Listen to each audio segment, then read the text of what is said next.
Because God is generous, we don't have to worry and we don't have to withhold. So let's start with that question. What does generosity mean to you? When you hear the word generosity, what do you think about? Now, how you answer this will kind of date how old you are. Okay, let me try this. For those of you who said, when I heard the word generosity, I thought of money, congratulations, you're in the older generations. All right, Gen X and above.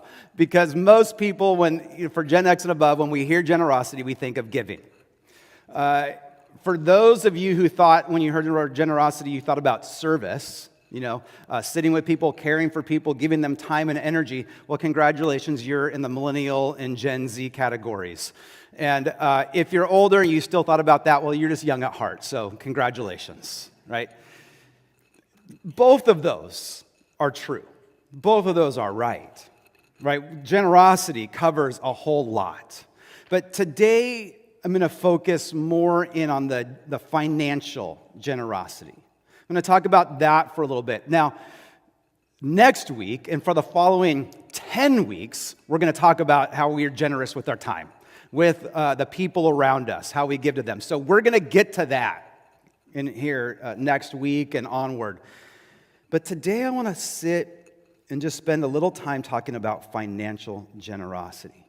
Now, some of you might be new, and you're going to be like, oh, here we go. This is what the church always does. This is why I don't come to church. Because they're always talking about that. And listen, that is not the case. We don't talk about this all the time. But here's why it's important. Because this is part of our discipleship. How we handle money is a big part of how we interact with God. And our culture is not mentoring us on this.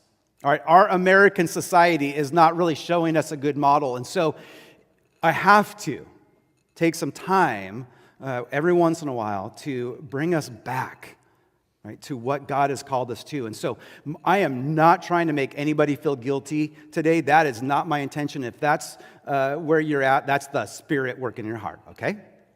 And there's going to be some of that for all of us. I got a few stingers out there as we talk about this topic, but that's not my goal, right? My goal is just to be candid, to talk about what God's Word says, and just let it sit there and let it work its way into our hearts. So I just come here today just ready to receive, just sit with the Spirit and see what He says to you, okay? But it's why it matters, is because we stress about this a lot. All right, Christians, non-Christians, we think about money a lot. It's free rent in our head. It's always there. It's things that we worry about, we have anxiety about, we wonder about. Is there enough money coming in? How much money is going out? Did I get paid? All of these things are things that we worry about.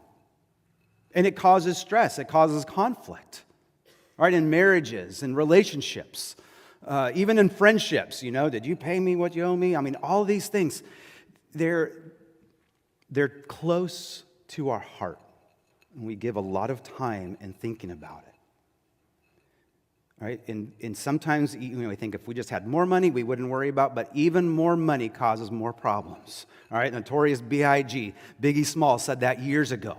Right? More money, more problems. And it's true. But he wasn't the first person to say that. It came in the Scriptures. It's not how much you have or how little you have. It's how you handle it, how you think about it. So today I want us to challenge how we think about it. Like I said in just a few minutes ago, that our American culture is not great at talking about this or showing us what generosity looks like. I mean, I think our culture talks a big game about being generous, but we're not financially. A couple years ago, it always takes a couple years to get this information. So 2022, I don't know about the last couple years, but in 2022, surveys were done on how much Americans give to charity. So this is not just Christians, although it includes Christians on giving to the church, but it's everybody, how they give to charity. And the percentage of their income that they give to charity was 1.7%. What do you think? Is that generous? 1.7%? Probably not. Probably most of us would say that's probably not generous. And I would probably even add, and if it weren't for tax incentives, it would probably be far less. So thank you, government, for forcing this issue with us through our taxes. But the point is that we are not very generous people. But when we read the scriptures, when we look about God's heart, and we see his heart, his generous heart, we see there's a different way.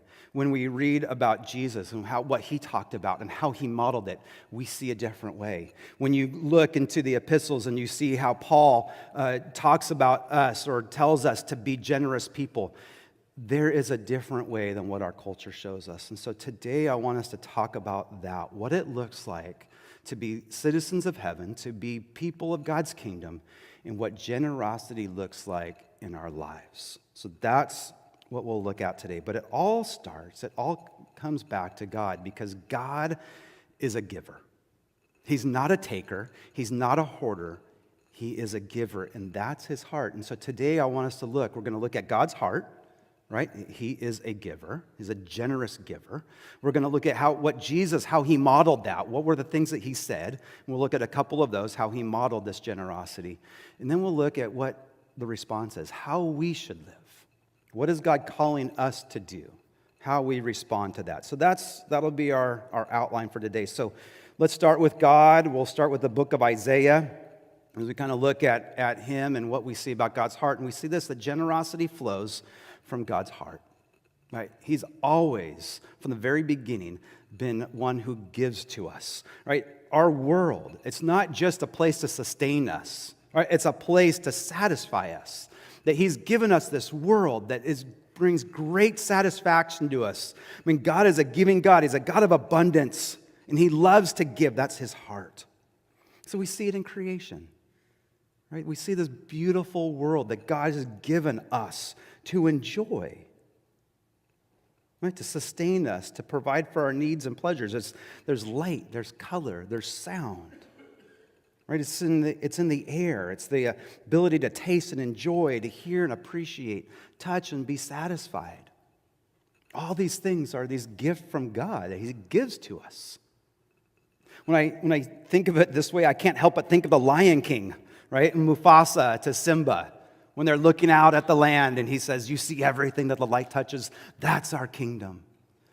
Right? It's the kingdom that we get to enjoy and explore, that God has given to us, and he's the king. He's given this to us. He's given this abundant place.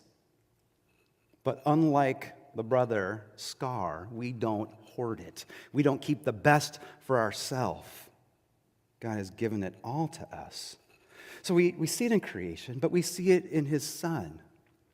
I mean, that's the ultimate gift that he's given us, Jesus, and we'll talk about that in just a minute, but it all comes from his heart. God loved the world that he gave. Generous heart. Didn't give us leftovers. He didn't give us kind of thrift store things, used items. He gave us his Son, the best thing, and from him come mercy, come pardon, come love. And why does he give these things? Why are these gifts given? Is he forced to? Does he have to? They come out of what? Love. But God so loved the world that he gave, right? It comes from his joyous heart, not out of obligation. And so just right from the beginning, we see a God who gives because he wants to, not because he has to, but it comes from a place of delight, of joy. I want us to look at Isaiah 55. It was just read a minute ago, but it's these first three verses, when God is saying to the people, hey, I want you to come into my kingdom. I want you to experience my kingdom. All right, I want you to see it for all it's worth. Everybody's welcome. How does he describe it? But he describes it as a free banquet. Come, all you who are thirsty. Come to the waters. You who have no money, come, buy and eat. Come buy wine and milk without money and without cost. This is why spend money on what's not bread and your labor on what does not satisfy. Listen to me and eat what is good, and you will delight in the richest of fare. Give ear and come to me. Listen that you may live. And I will make an everlasting covenant with you, my faithful love promised to David. So he's saying, I want to give you this covenant love. I want to give you these promises of David that will be fulfilled with Jesus Christ. But you come and enjoy this kingdom. 3 times he says, come and eat. He says, you who have no money, come. Then he says, did you catch this? He says, you have no money, come. Now buy and eat food. You're like, wait, that's a trick. You said, don't bring any money, and then you says, but I have to buy my food. Right? See, here's the thing. This is not a soup kitchen, just free. There's a cost to this.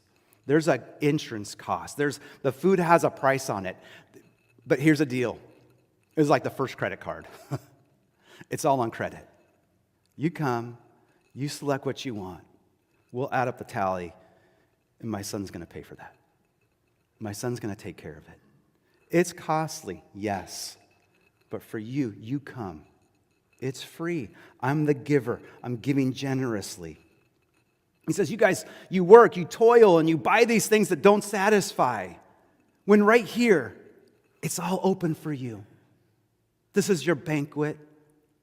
Come and receive, because I'm the giver of all good things.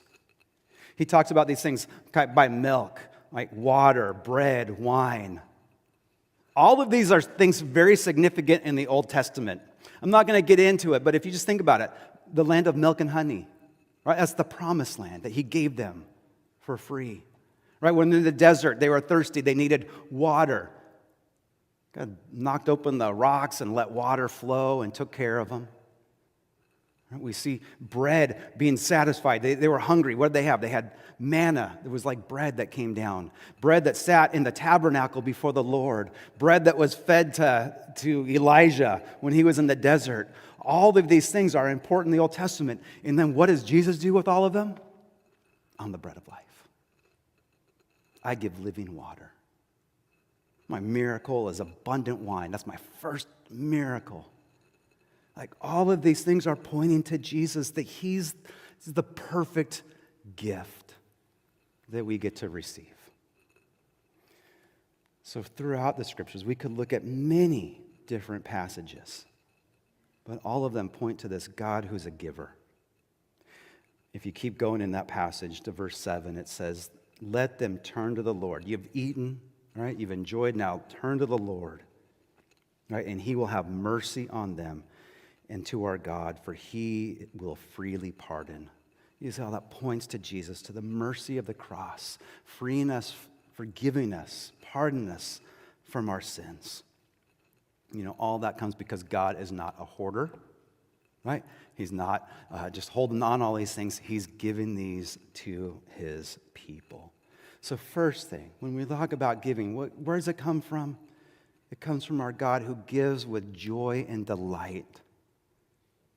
Okay? Now what does Jesus say? When we turn to the New Testament and we read the Gospels, what do we see about giving there? When we look to Jesus, we see this. We see we got to depend on God and his abundance. Okay? Depend on God and his abundance. Right? God's the giver. He's made people in his image. He's saying, you're made in my image. I want you to follow in my ways. Right? So I'm a giver. I want that for you too. Now we talk, like I said earlier, we talk about giving like we do it really well. It's a big part of who we are. It's a big part of Christians in the church. We tithe and we give back to the church. But let me just ask, are we really that great at it? Is it really deep in us? Is our giving really causing us to live by faith, not by sight? I told you what the culture was, right? The culture in America gives about 1.7%. How's the church doing? Are we doing a lot better? We talk about tithing, okay? We talk about tithing. We give our tithe each week or each month. And a tithe technically means a tenth. Okay, so when we say, hey, I'm giving my tithe, what we're saying is I'm giving a 10%. Now, are we doing that? Now, I don't know what anybody gives in here. All right, let me just say that. I don't know, and it doesn't care. What I'm talking about is in culture. These are stats you can find on Google, right? What do Christians give? And here's what we give. We're a little bit better than culture. We are at 2.5%. The average Christian gives 2.5% to the Lord. Okay? Now let me put that in a little bit of context. Christians give 2.5 to the church, the things for God. What do we give to coffee every month? 3.4%. We give more to Starbucks than we do to the Savior. Does that hurt? I know, it hurts me too, right? That stings. But I just got to be candid with you, right? Like I said, I'm not trying to put guilt, but I just got to say where it's at. We in the church, we're saying, we've got to be generous. We're going to tithe, and we're going to give 2.5%. Is that generous? Let me just, don't give back, but just in your heart. It's true, the Old Testament talked about a tithe. Okay, the Old Testament, very clear. You read the Old Testament, you talk about this tithe, that's 10%. But it also talked about offerings.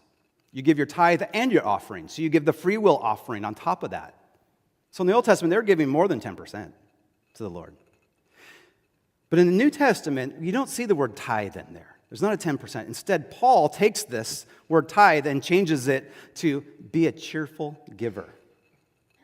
Okay, so he's not putting a number, a percentage around it. He's just saying, be cheerful. But what we have done in the church, what American Christians have done, and actually it's not just American Christians, this is pretty consistent to the whole world. We've kind of said, all right, thank you for that new definition. Here's what cheerful definition. Instead of giving 10% and keeping 90%, I'm going to keep 97.5% and give 2.5% to the Lord. That's going to be my new definition of a cheerful giver. And I don't think it is, guys. I don't think we have been giving generously to the Lord, okay? I feel like we've been holding on to the things of the world a little tighter than we are giving to the Lord. And so I'm going to give you some kind of a grid just to help you kind of think about this and kind of where we fall. And again, I want you to think about it yourself. Where are you at?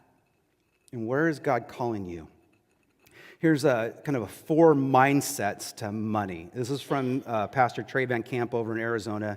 He wrote about this, but it's the grid. So on the vertical axis is right, depending on God or depending on money and stuff and the things of the world, right? How we depend on God or how we depend on the world. Do we look to God for everything, or are we kind of looking to our money to provide for us? Another way you can look at this, like Jesus said, is do you love God or do you love money? You can't do both. Right? So that's the vertical axis. The horizontal is scarcity or abundance. Right? There's 2 ways to look at the world, that there's not a lot for everybody or there's a ton for people. Right? We don't have to worry about it. Think of like, we just had Easter, right? The Easter egg hunt. You know, think about a field. There's like 100 kids and there's like 7 eggs. That's scarcity. Right? You better hurry and get out there. Or there's like 7,000 eggs. There's an abundance. You don't have to worry about it. There's plenty for everybody. So in this grid, where do we fall? There's kind of 4 places, and it's shown in the scriptures too. I'll talk about the first one on the bottom, I guess, left here. I'm going to call that the self-reliance mindset. That's most of our culture. Most Americans fall into this category, right? It's just, I'm going to take care of myself. Right? It's the kind of the American dream of generosity. There's not a lot out there, so I got to work hard to get it, and once I get it, I got to hold it. Because money makes the world go round. If I'm going to provide for myself, I need to get this money. I need to hold on to it. Jesus talked about this person. In Luke chapter 12, there's a story of a man who, he's a farmer, and he has a huge crop that comes in. It's amazing. And he brings it in, and he's like, I don't have enough places to put this. My barn's not big enough. It's already full. So what am I going to do? Am I going to try to keep it, or am I going to give it away? And he says, I know what I'll do. I'm going to build another barn. I'm going to build bigger barns so I can put it in there and store it. And then I'm going to kind of eat, drink, and be merry. I'll retire, and things are going to be good. But do you know what Jesus calls that person? He calls him, you're a fool. Right? He says, but God said to him, you fool. This very night, your life's going to be taken from you. Right? It's better for you to give away. And so, when we look at that, that's a lot of our culture. And it's important to say, but what does God consider that? He calls that foolishness. Okay? That hurts. But it gets worse. If you go across from this onto the abundant side. And I'm going to call that hashtag blessed. Right? Doesn't have to be Christian here, but I see it in a lot of Christian contexts. It's the person that says, hey, I love God, but he is going to bless me with what? Money. He is going to bless me with some nice shoes, a nice car, a nice house. Like that's what I'm after. That God, it looks like it's religious, but it's really that God is the means to the end, and the end is being blessed financially. So Jesus talks about this too, and he gives a whole parable. This is in Luke 16, kind of like I think 1 to 15 or so, but he's given this whole parable. Then this one he says, you cannot serve two masters. You cannot serve both God and money. Right? And then it says this in verse 14. It says, the Pharisees who loved money, right? They loved money. They heard all this and they sneered at Jesus. They sneered at Jesus. They didn't like what Jesus was saying. They didn't like what he was saying, be generous. They loved money. They wanted to keep it. They sneered at Jesus. And then it says, God knows your heart. And he says, what people value highly is detestable in God's sight. Detestable. The first one was bad. That's foolish. But it says this is detestable. Somebody who has the illusion of like, I love God, I love him, but I love money more. Detestable. Let's keep moving to the top corner. The pious poverty. Okay? Kind of this is like it's a scarcity. It's depending on God. Like God's going to give, but he doesn't have a lot to give. What he really wants is my heart, right? He wants my holiness, but money doesn't matter.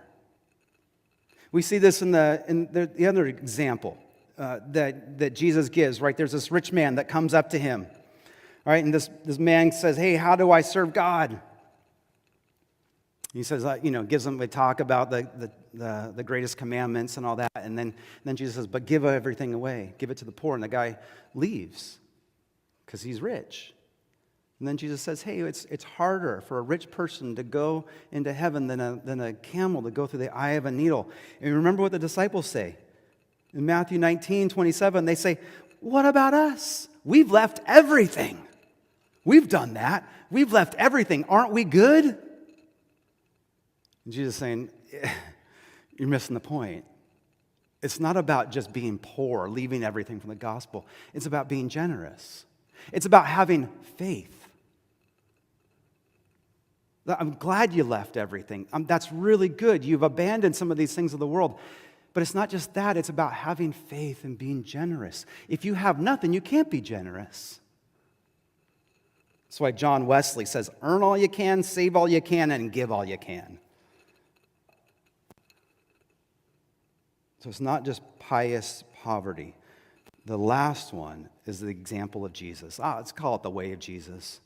This is the way of Jesus that he says, God is rich in abundance. He has a lot. But you depend on God. Seek what? Seek first the kingdom of God.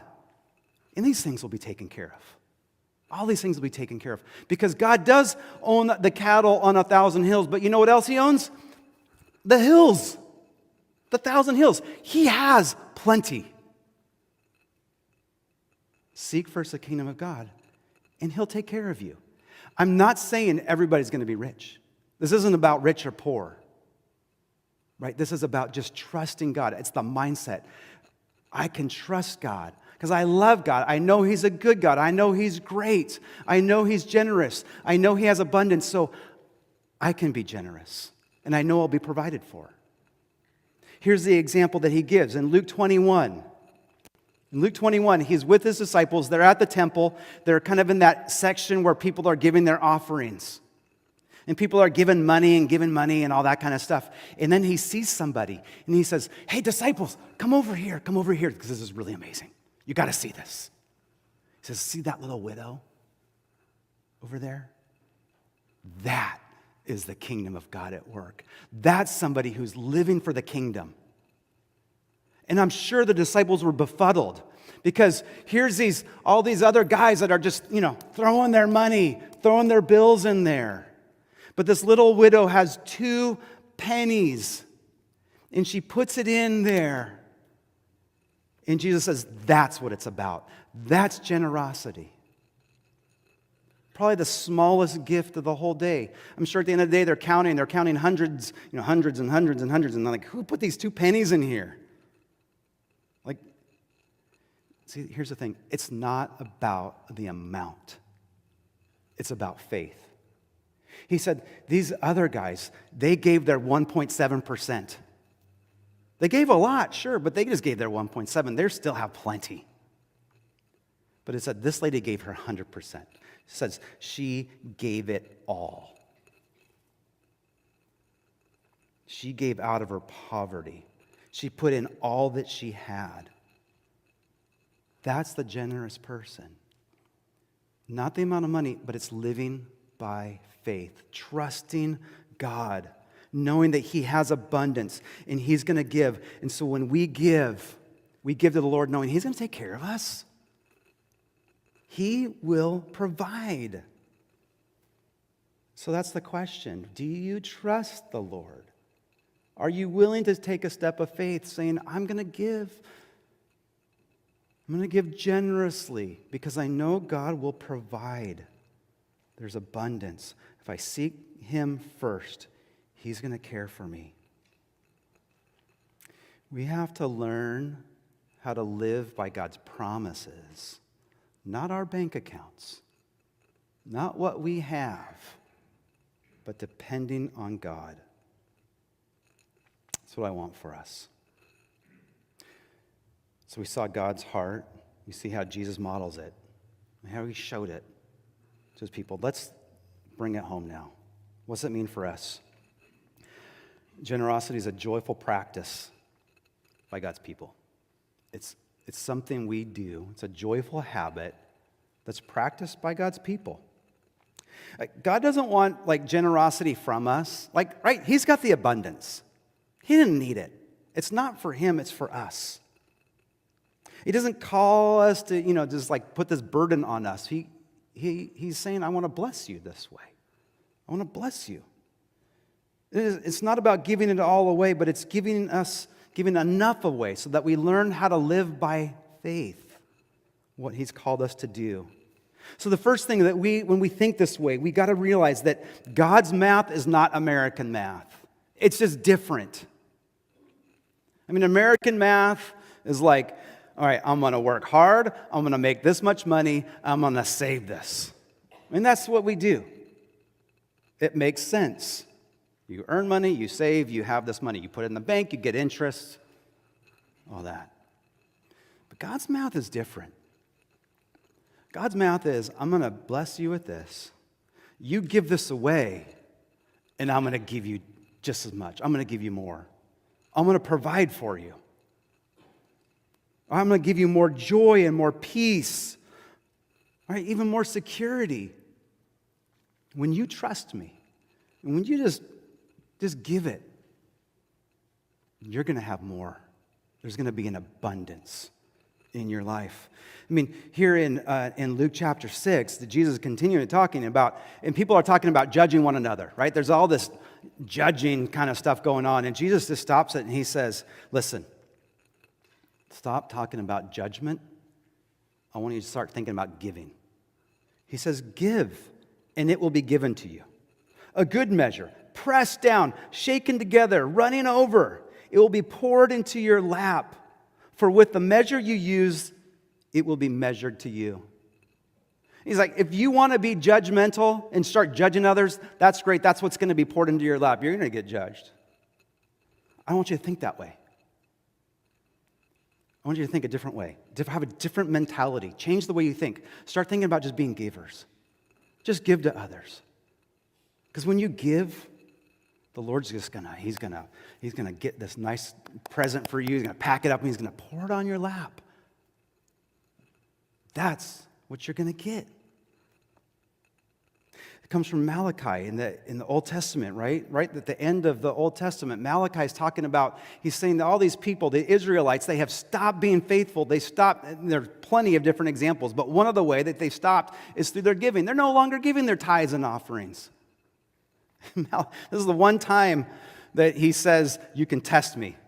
All right? Malachi says, stop robbing me.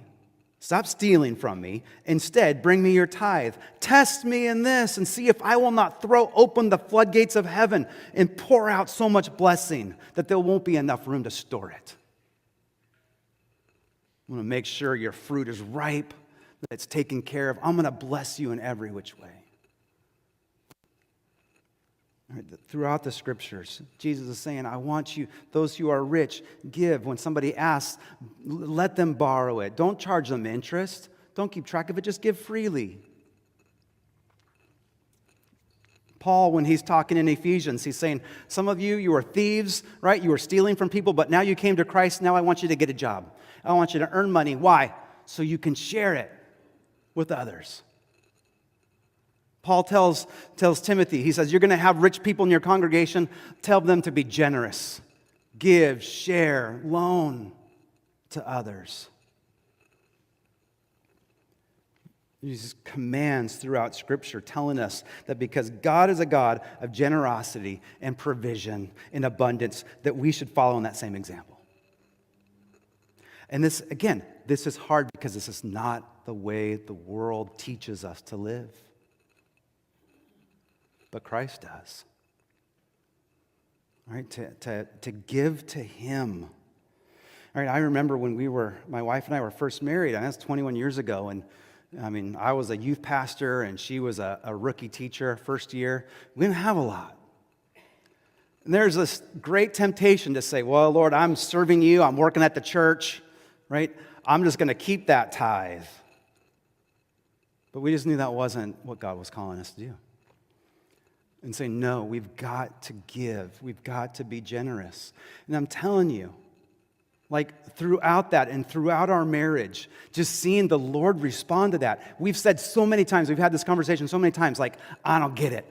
We should have way less. But God, in His weird way, has taken care of us along the way. He's blessed us in so many ways. And it's hard. It's hard to live by faith. It's hard to walk out there and just let go. But I'm telling you, test the Lord. When you do it, He's going to bless you with His abundance. Let me wrap it up with this. Here's what I want to help you. I want to talk about changing that mindset. Remember when Jesus said, y'all talk about judging, I want you to think about giving. I want to change your mindset from the American way to give to the kingdom way to give. Okay, and I say American because that's us, but this is pretty much the way of the world, right? But I want us to start thinking about it this way. The American giving there's 3 S's. Sporadic, right? Spontaneous, and sparing. This is how a lot of people get. This is how you get 1.7%, right? It's just sporadic. Like, I have no plan, all right? I don't know what, I don't have any plan on giving. It's just, we'll just see, when it comes if I have money, right?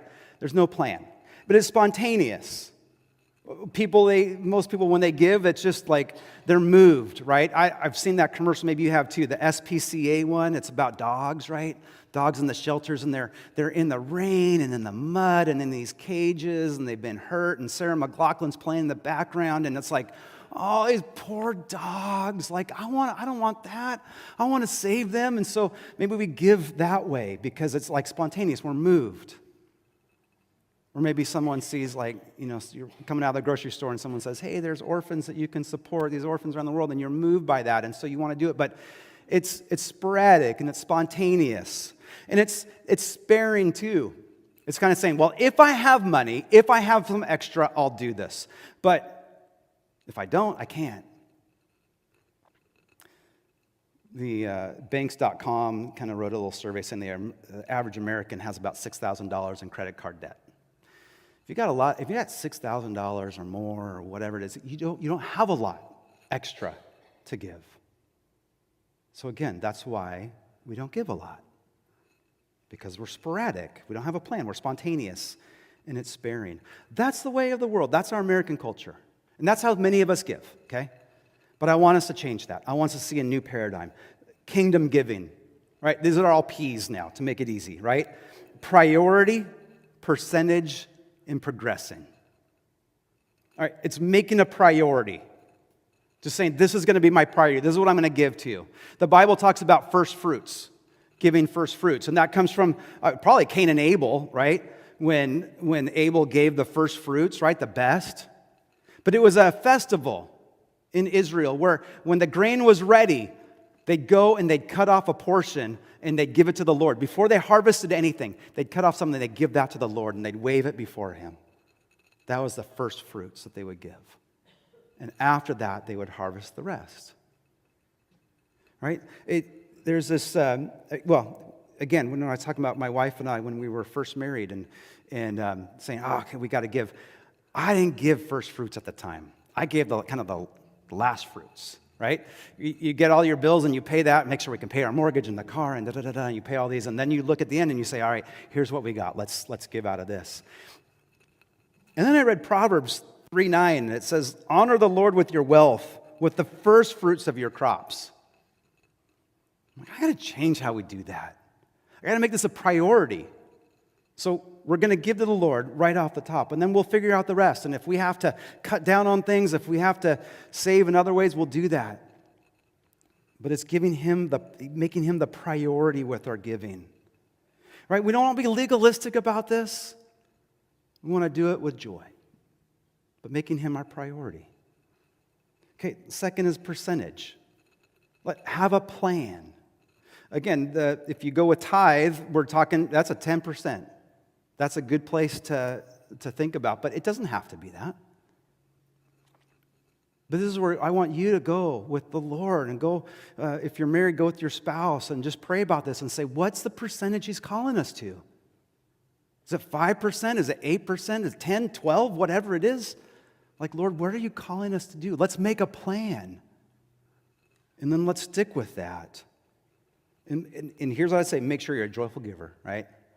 Make sure you could do it with joy. But have a plan or percentage. The last one is progressing, right? Don't just be like a crock pot or Instant Pot, like set it and forget it and walk away. But like, come back to this. When you get a raise or when it's a new year, kind of think like, what can we do now? How can we continue to increase this? Say a lot of us are doing automated giving, right? Ever since COVID now, instead of kind of bringing our offering to the church, we just put it, automated and it goes. And that's great. I love it. But the issue would be that we just kind of forget about it. And, it goes for several years and we don't really address it. But meanwhile, we've gotten raises and we've got, this and that. And so one of those things is just part of our plan is to say, how can we revisit this and keep continuing to live by faith? Again, it's not the money that you give. It's how do we live by faith? Because when we give to God, our worry should go down, right? Our faith goes up. Our joy multiplies. Test and see. All right, that's it. Okay, we're done. But I just want to, just as I conclude, I want you to sit with this and just ask the Lord, what are you calling us to? We as a church, we want to take care of each other, all right? And there's some of you, and we're going to do that with each other, right? You're going to help take care of each other, right? I mean, there's some of you who are doing fine, and you can give. Maybe you can give more. Pray with the Lord about that. Some of you, you're on a fixed income, right? And this is the amount that you have. And remember the widow. It's not the amount. It's just giving by faith.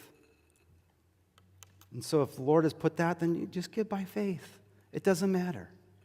Some of you are struggling, though. Some of you are hurting, you're in deep.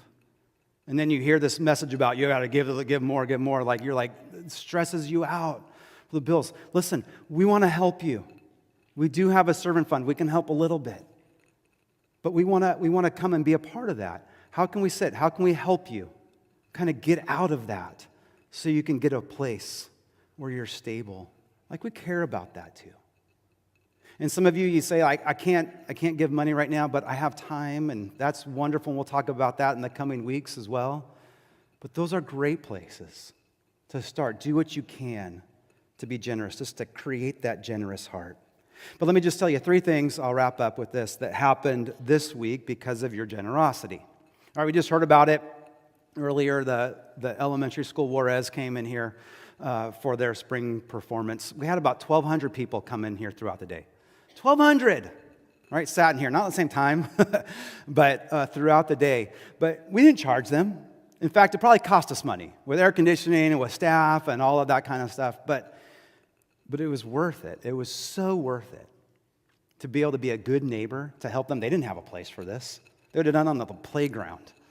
But instead, they were able to be in here. So I felt like we could do that because of your generosity.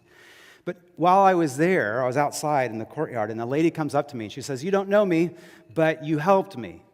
She said, "A few months ago, you guys helped our family." And I remembered that the principal at the school called me and said, "Hey, we have a family member in need. I don't know if you have any way to help them, but if you do, they're wonderful. They're great."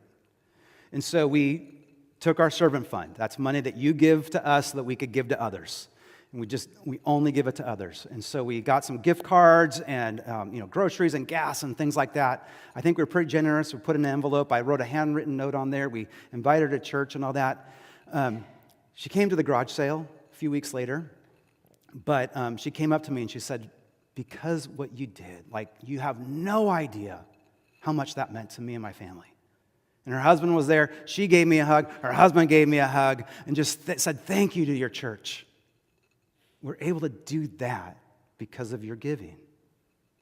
We also, this week, we helped 3 students who are signed up for Upward basketball to be able to pay their registration costs. About $400 total. All right, but because you guys give, we're able to pay for that. And now there's 3 kids that get to experience basketball, hear the gospel, be a part of this community because of your giving. All that happened this week. All right, they're little things, but they matter. Because of you, saying, "I'm going to be generous. I'm going to give back to the Lord." Yes, that's why we do this. So today, I want you to just think about it. I don't want anybody to leave here, feel guilty. It's not about it. But I want you to be a part of your discipleship. How can I walk closer to God with faith through giving? How can we honor Him with what He's given us?